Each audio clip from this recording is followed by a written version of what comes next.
Welcome to the Virtual CPA Success Show for creative agencies, the go-to resource for agency owners looking to scale their business. Join us every week to stay ahead of the curve and position your agency for future success. All right, Joey, so I'm going to put you on the spot as the intro for this podcast. So most our listeners should know that Joey works with almost all of our clients because he's there for the onboardings and then he's there whenever problems come up. So I'm curious, how often does the proposal and pricing process come up when you talk with our clients? I mean, once a month, maybe more frequently, because it's always it's the overwhelming concern, right? That is your first opportunity to not only set the bar for the engagement, but if you do it really well, you're going to win more than you're going to lose. If you're not doing it well, you're going to put a ton of effort in for something that you're not going to be receiving any results from. And it's a double-edged sword when that happens, because now you're less productive and you have less to show for it. So I would say, especially now when pipelines are a little bit, still maybe a little bit concerning with visibility, it's probably the most important conversation we can have with our clients on a monthly, weekly, daily basis, however often we need to have that conversation with them. Maybe not. Yeah, I think especially during that onboarding process. And again, I think a lot of people listening to this are probably going to hear this episode and be like, oh yeah, that's awesome that there's a solution out there for pricing. And so we have our guest, Joe Ardeeser, today, and he really does talk through the smart pricing table. And we talk a lot about pricing and kind of some tips, but I think if these tips really resonate with you, I would definitely look them up and check out their website and check out their demos. And sometimes, it's going to take you 3 times as long to create something yourself versus if there's already a tool out there, it's the way to go. So I would definitely check out his website and listen to this episode because there's a lot of nuggets in here.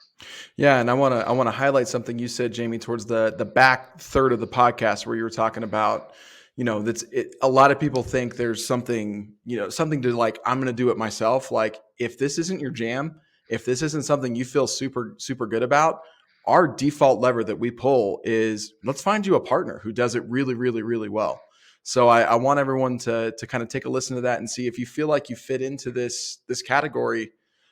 Take a look or ask your professional about some other types of things to do that there, because there's no shame in saying, I need to just find a resource for this instead of trying to make something work for me. Yep, definitely. So hope with that everybody enjoy the show, and this should be a good one for you. Hello, everybody. Welcome to today's show. Today's show is going to be a really good one because I know this is something that we work with our agency and marketing clients on all the time. They're always saying, can you build a better pricing tool for us? Can you help us get our proposals out faster and quicker and more accurately? And while we can help with that, sometimes it's great to bring in an expert in. So we have Joe Ardeeser here to talk through his tool, which is Smart Pricing Table. So welcome to the show, Joe. Thanks for having me, Jamie and Joey. Yeah, Joey's here as well. So guest host Joey. Jody is traveling today, so we are lucky and have Joey working with us today. Jamie, it's great to be back. It's been a few months since I've been on the show, so thanks for having me. And we continue to be the podcast with the most J's on the internet. That's right. I challenge you to find a podcast with more J's than our podcast. That is true, definitely. All right, Joe, so why don't you tell us a little bit about you, a little bit of your background, and kind of a little bit about your company. Yeah. Well, not to go too far back, but I'm a systems guy. I love engineering, and I've shared this story, but I have fond memories of doing Halloween candy with my grandma who raised me, and she wanted to have little baggies with a tied ribbon on the top. And I remember just as a young, I don't know, I was probably 7, creating an assembly line, a factory style setup so that I could package them the most efficiently. I'd say that's where my story began. But I've always been a really big, I like thinking through taking things to the next level and breaking things down. I ran a web design agency for about 12 years. You never really planned on being anything more than a freelancer, but it grew into something incredible. Our biggest project was Bluetooth, a new website for Bluetooth.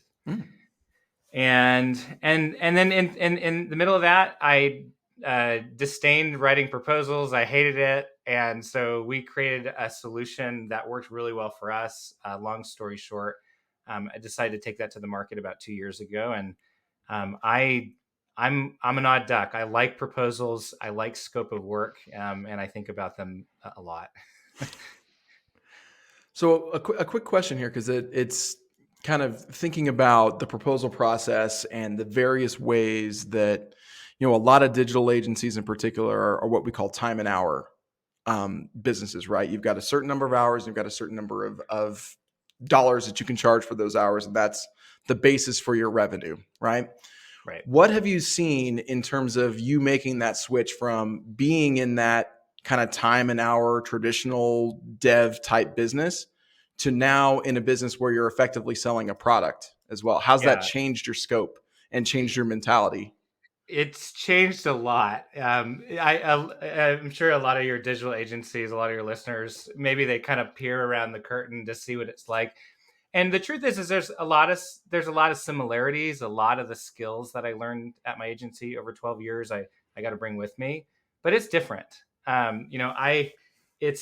It's awkward to go from negotiating $30,000-$40,000 websites to you think $49 a month is too high. You think I'm double. That's right.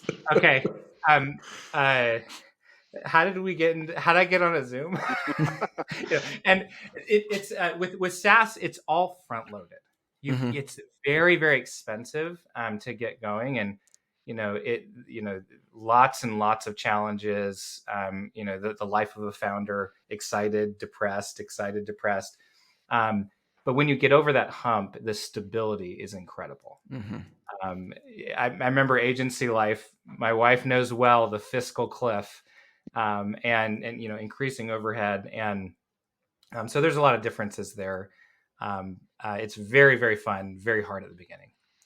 Yeah, definitely a challenge. And I think kind of like you talked about is a lot of it goes back to that first stage, is those proposals and how can you get them out the door quickly and sign quickly. So as you said, you're a process person. So give us your Halloween candy approach to getting a fast proposal out the door. Yeah, I love that. So I would say the biggest thing, I'm just going to go straight for the jugular. I'm going to do my best tip. And where I see a lot of agencies or even professional services companies, they don't do this. The biggest thing is creating a product catalog. Okay. There's a lot to proposals. Your team, case studies, testimonials, your terms, all that kind of stuff. But at our agency, the biggest thing was, our prices and our services change between our proposals. Everything else is pretty static. How do I create a system so that I can generate a scope of work as quick as possible?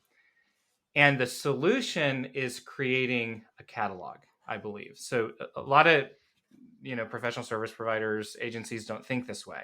They're grabbing a line item from this proposal, they're writing another line item from scratch, and they're Frankensteining them all together. When you create a catalog, there are just so many. I mean, I don't know how long you want me to go on this, but there are so many benefits. Just to name two, I was able to hire a full-time salesperson and get myself entirely out of the sales process. Which is the dream, by the way, of like every client that I work with. Yeah. Yeah. And it really is. And it seems so hard because, as a digital agency, you're thinking, man, the stakes are so freaking high. We were talking about in the green room here about scope creep. It's like scope creep is an issue when the CEO is creating the proposal, let alone a salesperson who's generally going to be non-technical. But if you can create a catalog, all of a sudden your salesperson, they just need to be a good listener. They need to understand the catalog, and they need to be able to put things together. They wanted a blog. They wanted an about us page, a home page. Maybe they wanted some ongoing SEO.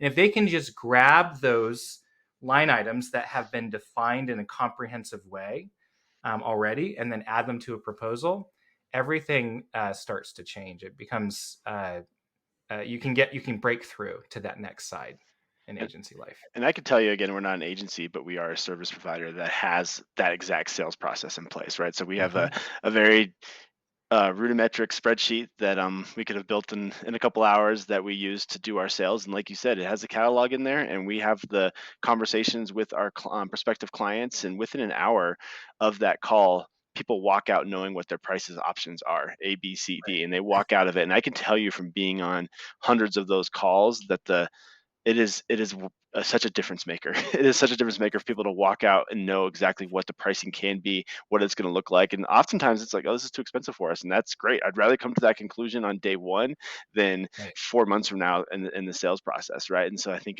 it's been a game changer for us. And it's definitely our philosophy is that anybody in our company can sell because all you have to do is know how to use a spreadsheet. Right. Right.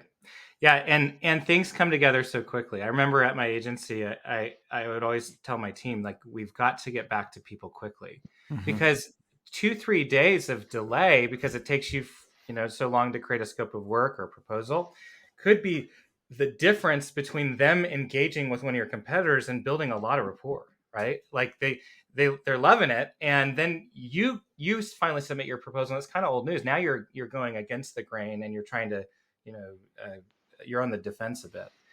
And another big one is, digital agencies, professional service companies, they hate writing proposals because of the fog, right? Just like, I sit down, I've got 15 minutes between these two meetings, like I'm super stressed out, and it's like, I'm just sitting there and with a blinking carrot, and I don't know what to do. When you have a catalog, a catalog is a fog killer, right? It all of a sudden brings clarity. They wanted this. I add that line item to the proposal. That line item already has a lot of thought put into it. Restrictions, limitations, what's included, configurations or upsells. Like, to have all that and to be building a system like that ongoing, proposal writing can darn near be fun, I would venture to say. Wow. The other thing I like about that catalog approach is it feels like, especially if you're thinking about founder type people creating and then delegating that down to other people, I would imagine that catalog makes it a lot easier for you as the founder to maintain your brand promise in a way that you are comfortable with, because you've already defined the parameters. You don't have to think about it. It's already Right. baked in. That's the key, Joey. And so the idea, what we did, and what I suggest, is the CEO or leader, some leader at the company who has authority, is the architect. Mm-hmm. Okay. They're creating templates, they're creating line items and fleshing things out, and they're setting the parameters, because that's the risky business. The salesperson is just simply adding them and then maybe adjusting, if it's small, maybe it's fine, they have a little bit of room. If it's seismic, then they need to get approval. I got to a point where I didn't even have to approve my sales guys' proposals. I mean, after a couple of years of doing this, I just said, "You got it," like, because I knew, like, unless you change something big, you need to tell me that, okay? But otherwise, he's just playing with the twigs or the leaves, right? He's not actually adjusting the trunk, and so it's like, look, I got a lot of fish to fry. I don't need to quabble over something that could change, $100 of profitability. I trust you. Go for it. Yeah, you've got like a little buffer in there where you're like, this is your margin of error that I'm like completely comfortable with. Inside those parameters, I'm going to get out of the way. Right. Yeah. And try training a salesperson without a catalog. Yeah. Good luck. If you could just read over the last 10 years of my emails and every recording I've ever had, and then just mimic me, then it'll be great. No, you can't. Like, they need to understand your services and the things that you sell, and a catalog is a great way to do that. I think that what I'm curious with with your tool is, one of the things that we know with our Excel spreadsheet is we are making adjustments to it all the time. So just a couple days ago, I was looking back at one of our clients that's been with us for 3 or 4 years, and I was looking back at their original pricing tool, and I was like, oh wow, this thing is way different than the one we're using today. And that's because we learn that the AP process needs 3 different levels versus just 1 level, because it can be so complicated. And I think that's something that we've constantly had to do, is every time we get burnt on the backside, and we'll talk about scope creep in a second here, but anytime we get burnt on the backside, we go in and look at it and be, okay, what in the pricing conversation could have made it so we wouldn't have got burnt? So how does your tool work in terms of making those adjustments and adding more items to the catalog? Yeah, well, Jamie, I think you're reading from my notes. I haven't had anyone for a long time say it quite like that, because that's almost exactly how I say it. I know how hard it is running an agency, and it's just when you're dealing with people, there's so much room for problems and challenges. What I advise agencies is take that pain. I feel you.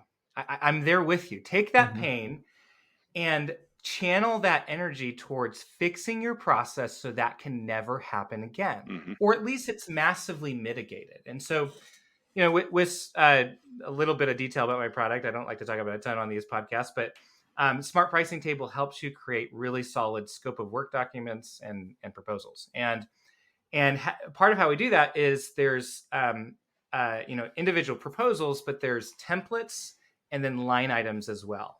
And I say that's your system. Okay.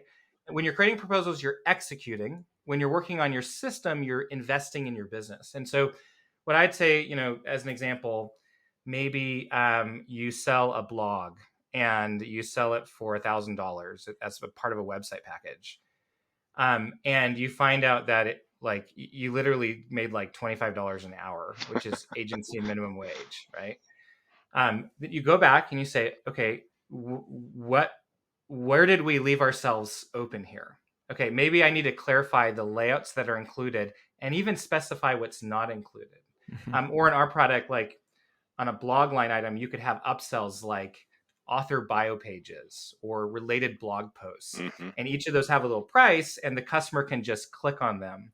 And so defining some of those opportunities and then checking your base costs. But if you don't have a repository, if you don't have a catalog, you can't do that. You're just hoping that you remember next time or you have it written down. But again, that just goes back to the whole mental fog and anxiety with the process. Well, I love thinking about it from that perspective. And the other thing too that I'd love to get your thoughts on is in those pricing tools, building in some dependencies. Like I'm thinking about ours in particular, where we have, it's kind of it can be a la carte or very much a package deal, but there are certain things in our product offering that we've decided you can't do this without also having this, because they're so related that if one is chosen without the other, we can't provide the brand promise. So I think that's the other challenge that I would challenge agencies to think about, is not just building in those things that they can check, but also thinking about, well, does it make sense for someone to be able to have a blog without also having an author bio page? If those two from a deliverable perspective are so interrelated. Right. I agree. Yeah, you never want to make something mission critical optional. Agreed. Great. Yeah. So curious. Let's go down the scope creep path a little bit. And I think what we're finding from a lot of our discussions with our clients, and I'm sure you're hearing this as well, is with the way the economy is and with what agencies are seeing right now, is everybody wants more and wants to pay less. And so I think a big part of that is in how you price. And I've talked to clients about this all the time, is like, okay, if you want to avoid scope creep, you have to make your pricing conversation as clear as possible. So that's always a tip I give. I'm curious, what are some tips that you can give to kind of make sure that scope creep isn't happening and clients aren't always trying to push those lines? Yeah, I'd say one of the big analogies or ideas that I go over a lot is build a fence around your work. A lot of agencies, there's a mean acronym in our industry. I think it's PITA or PITA. And the reality is that we're often the pain in the butt, right? And because it's like you're getting irritated at your customer. It's like you didn't even describe what you were doing. There's a saying, I cannot figure out who said this, but I use it all the time. But if there's a fog, or if there's a mist in the pulpit, there's a fog in the congregation. And the point there is stop assuming your freaking customers know your world like you do. And if you don't know what you're offering, they have no stinking clue, right? And so when it comes to scope creep, like for instance, I like spelling this out with an example. Let's say you offer Facebook social media management. Okay, one way you can sell that is you can say, we'll manage your social media for $1,500 a month, and I will take care of everything for you. You're basically courting disaster and practicing not making friends with some kind of setup like that. But imagine instead on that line item for Facebook social media management, you said, we'll manage a Facebook page for customer. Work includes, and then I like to break it down into a bulleted list, 10 posts per month. Okay. 24-hour turnaround time needed for post approval. We're going to do two sets of them, right? So you're spelling everything out.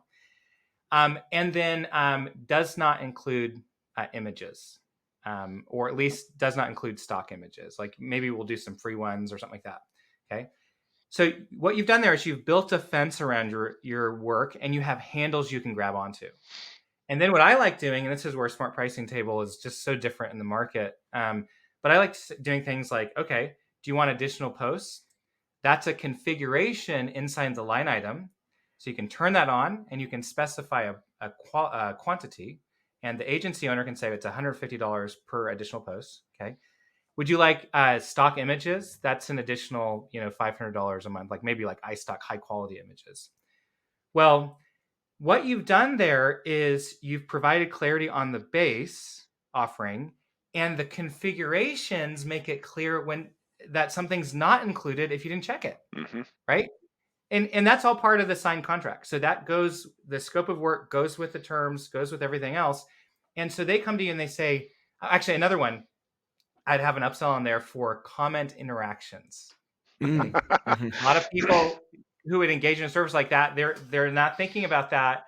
And little did you know they would have paid for that, right? So put that as an upsell.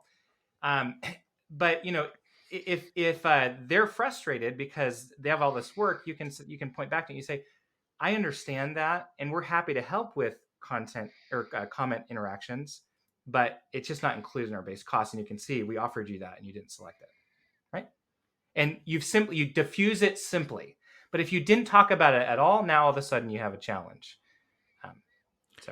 Joe, the thing I like about that the most is you remind me a little bit of our COO Adam Hale, where he's told me on multiple occasions where he's like, yeah, everything we've done, we've made all the mistakes before, and we're going to learn from them. And when you were saying that about the common interaction, I was like, man, I would have never thought to put that in SOW, and all I could think of was you had to learn that lesson the hard way at some point, either through a lost opportunity or someone assuming that and you eating the cost, and that just was horrible for you. And yeah, I really just wanted to admire that piece of the puzzle, because that is a skill, is learning how to learn from that mistake and build it into the turn a negative into a positive. Yeah. And that's exact. So this is the full thought, right? So that happens. Life sucks. You do the comments anyways because you didn't communicate and you want to keep the customer, right? Right. So you do the comments, but then you go to your template, you go to that line item, and you add an upsell for it. Okay. You're happy to do it. You're having conversations with yourself, and you're like, I hate responding to comments. No, you don't. You hate responding to comments without getting paid. But if the number was right, you might actually love it. Maybe it's your highest margin thing in the future because you can outsource it to a low paid person, right? Like an entry level person. And so you take that pain, that frustration, and you go back and you say, I'm not going to do this again. There are lots of pitfalls, and no agency is perfect. But if I keep doing that, I will. You're gonna have so much smooth sailing. And it really, for us, what that equated to, we were number 2 on Clutch.co for web design companies for multiple years. In fact, we were number 1 for like 3 months. And it wasn't just paying for it; we had the reviews to vouch for it as well. So. I'm curious with your company. Since you're having these conversations with multiple different agencies, and so like one agency may say, you know what, our biggest pain point is the comments. Another agency might say our biggest pain point is whatever. How often do you take that information and build it into your next conversation with your future clients? And so that like when companies are working with you, they not only have your knowledge, but they have the knowledge of all the clients you've worked with, so they can actually build efficiencies in their pricing. Yeah, I think I'm in a unique position. I no longer have an agency myself, but I get to talk to a lot of agency owners, and obviously there's strict confidentiality on, Who it people's is. Yeah. proposals and Right. all that kind of stuff. But I'm able to see a very high level how people do things and high level paradigms that I think can be really helpful. Agencies are so different that oftentimes it's hard to find the common threads, but I certainly I see a lot of those, and it's fun to help people avoid take some shortcuts with this kind of stuff. Yeah, for sure. All right, so with that question, we've hit the fun part of the show. So not that what you said before wasn't fun. I'm really enjoying this, and I think we can go on for forever because I know this is a hot topic among our listeners. But unfortunately, we have to keep these podcasts short. So I have the fun question, and so I keep thinking about your Halloween story. So I'm going to ask you something similar because I think it's a fun story. And the question's going to be what was your guilty pleasure as a kid that you wouldn't want any of your buddies to know you were doing? And so I will start just to give you guys an example. So as everybody knows, I'm kind of obsessed with basketball, and I was as a kid as well. And my dad always had like the stat book. That was his job, so he wasn't like yelling at the refs too much. He was always keeping the stats during our youth basketball games. And so what I would like to do as a kid is I'd like to sneak down at night, take that stat book, go up into my room, and make Excel spreadsheets where I could like learn how to like calculate average and all that stuff as like a little kid. And so that was always kind of my guilty pleasure as a kid, was playing in Excel with basketball stats. And so again, something I would never tell my buddies I did, and I wasn't like printing out these stat sheets and bringing them to games, but it was always kind of like I loved Excel even before I was like working in it every day. So that was kind of my guilty pleasure as a kid. So let's start with you, Joe. What was yours? Yeah, that's definitely a fun question. And I think I would probably reserve this from saying this to my friends, but maybe I'd tell them anyways. I was, believe it or not, I was a foster kid growing up, and my grandparents took me in when I was 6, had a relationship with my mother. But I just didn't have a lot of direction, and I was the strangest kid. I got obsessed with building my pain tolerance. Okay. And so I kid you not, one of my activities, I was probably 10 or 11. I have young boys. I tell them, you will not do this. But I told them the story. I would hang upside down on a branch with this string with some handles on it. And I'd go upside down, and I was probably about 3 feet up from the air, maybe 2. And I would just drop on my head. That is classic 100% boy. I don't know why I did that. I also had other things where I would, I'd practice martial arts in the backyard. And by martial arts, I mean just being a boy. kicking fences. And, hurting myself. So yeah, that was, I don't know how that's contributed to me as an adult, but it was definitely there as a kid. So how is your pain tolerance now? It has to be like extreme. Management has made me a weak man. I still like to, I have 9-year-old twin boys, and I lift them above my head and I weight train. So I feel like pain tolerance is doing okay. It's funny because I just listened to David Goggins was on a podcast, and it's a very scientific podcast. And one of the things they talked about was how there's a part of your brain that gets bigger as you push yourself to do things you don't like. And so that's why I had to ask that follow-up questions, because it's like, no one likes to be hurt. Like it has to be like the more you do it, the easier it gets, and that's part of that part of the brain. And again, I'm not even going to try to pronounce it, and I don't even remember what it was, but it was the fascinating part of that podcast to me. It's like, the more you do the things you hate, the stronger your willpower and your tolerance gets. Thanks for connecting the dots for me, Jamie. I appreciate that. There you go. All right, Joey, I gave you plenty of time to think.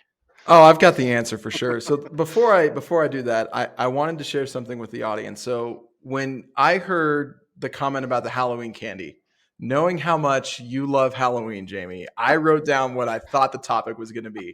It's on this pad right here. I thought you were going to ask favorite Halloween costume, and I was wrong. That's a great segue into your actual question. What I love more than anything in the world that I've never told anybody, I don't even think my wife knows this, and she's probably listening in the other room. She's going to hear this. I love watching YouTube videos of magicians. I love card magic. And I was really hoping that I would be able to sit there and say, I wrote this down before Jamie said it, and here it is, favorite Halloween costume, but it didn't work out. But I like to watch like if you've ever watched a really good card magician, right? Like how they handle the cards, like it is like, it's actually even better when you know how the trick is done. Like when you watch someone like effortlessly pull off a double lift and you're like, I had no idea this guy was lifting up 4 cards at once. and he just did it. And I had no idea.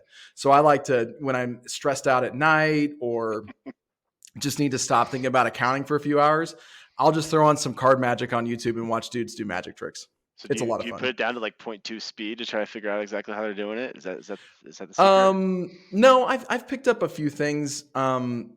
I also like to play a lot of solitaire. There's a conversation for Vegas, Jamie, about how I used to count cards in my head.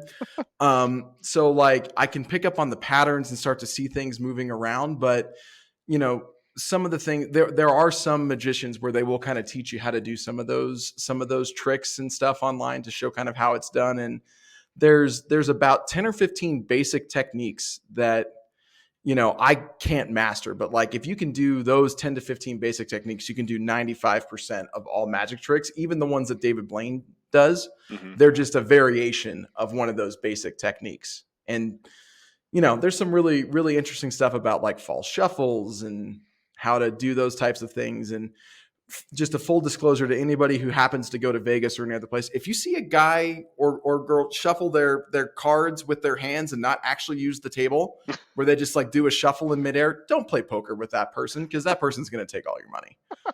There you go. Good tip.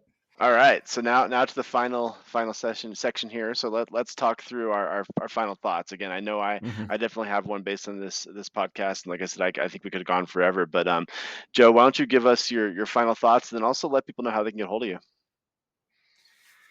Yeah, well, I like that we focus on one big idea. I'm a simple guy, that helps me a lot of times. But I just say, I don't underestimate how much building a catalog can benefit your digital agency, and then continue to make improvements to that. I lived that dream. My agency was a lot of fun, and I talked to a lot of agencies who hated it. And I think that was our secret sauce. If you want to learn more about us, smartpricingtable.com is our website, smartpricingtable.com. If any of these things seem interesting, especially with a catalog or just efficiencies with your process, I'd encourage listeners to schedule a demo. I also have a free guide, marketing agencies. You can't afford to overlook these 10 proposal rules. It's a 10 video series. They're 5 minutes video each day. And I just go over some of the principles. That was, my secret sauce when I had my agency. So all free. And I'd love to talk to anyone who wants to. Great. All right, Joey, what's your final thought for our listeners? I would piggyback on Joe's comment there and say, I think for a lot of agency owners, just getting started is the hardest step in that thing. Like that's the biggest hurdle that you're going to have to face, is moving from not having a system to having a system. So that's my encouragement for our agency owners, is create a system. And if you're unfamiliar or don't feel comfortable creating a system, go to smartpricingtable.com and have someone help you with that, because that getting over that hurdle is the hardest piece. And then from there, you're just tweaking and refining as you learn. But getting that system set up is the hurdle that you've got to overcome. Right. Yeah, definitely. Yeah, mine's gonna be similar to that as well, but more in a broader terms. What I always tell people when I talk to them at different events, or when I'm working with clients or prospective clients, is how you have to look at your business is what is your biggest pain point? What is the thing that is causing you the most stress right now, and then solve it. And oftentimes the solve needs to be outside your organization, and that's here. How many times have I talked to companies that are like, gosh, I just can't get proposals out fast enough, or I can't really figure out how we should be doing our pricing and how we should be doing our proposals and how we should really make sure that everything syncs. And so if that is one of your biggest pain points, I would definitely reach out to Joe here. I think he's going to be a big help for you. And I'm definitely going to watch that series that you plugged earlier, because I'm definitely going to have me watch it and have all our CFOs watch it. Because it's crazy as a CFO how many times these questions come up and how much people are looking for our help in this area. So I think that we can definitely have a strong partnership here, and hopefully our listeners look you up if this is one of their pain points. Awesome. Great. Well, thanks for coming, both of you guys. Thank you as well. Thanks for having me, guys. Thanks, Jamie. Thanks, Joe. Yep. Awesome.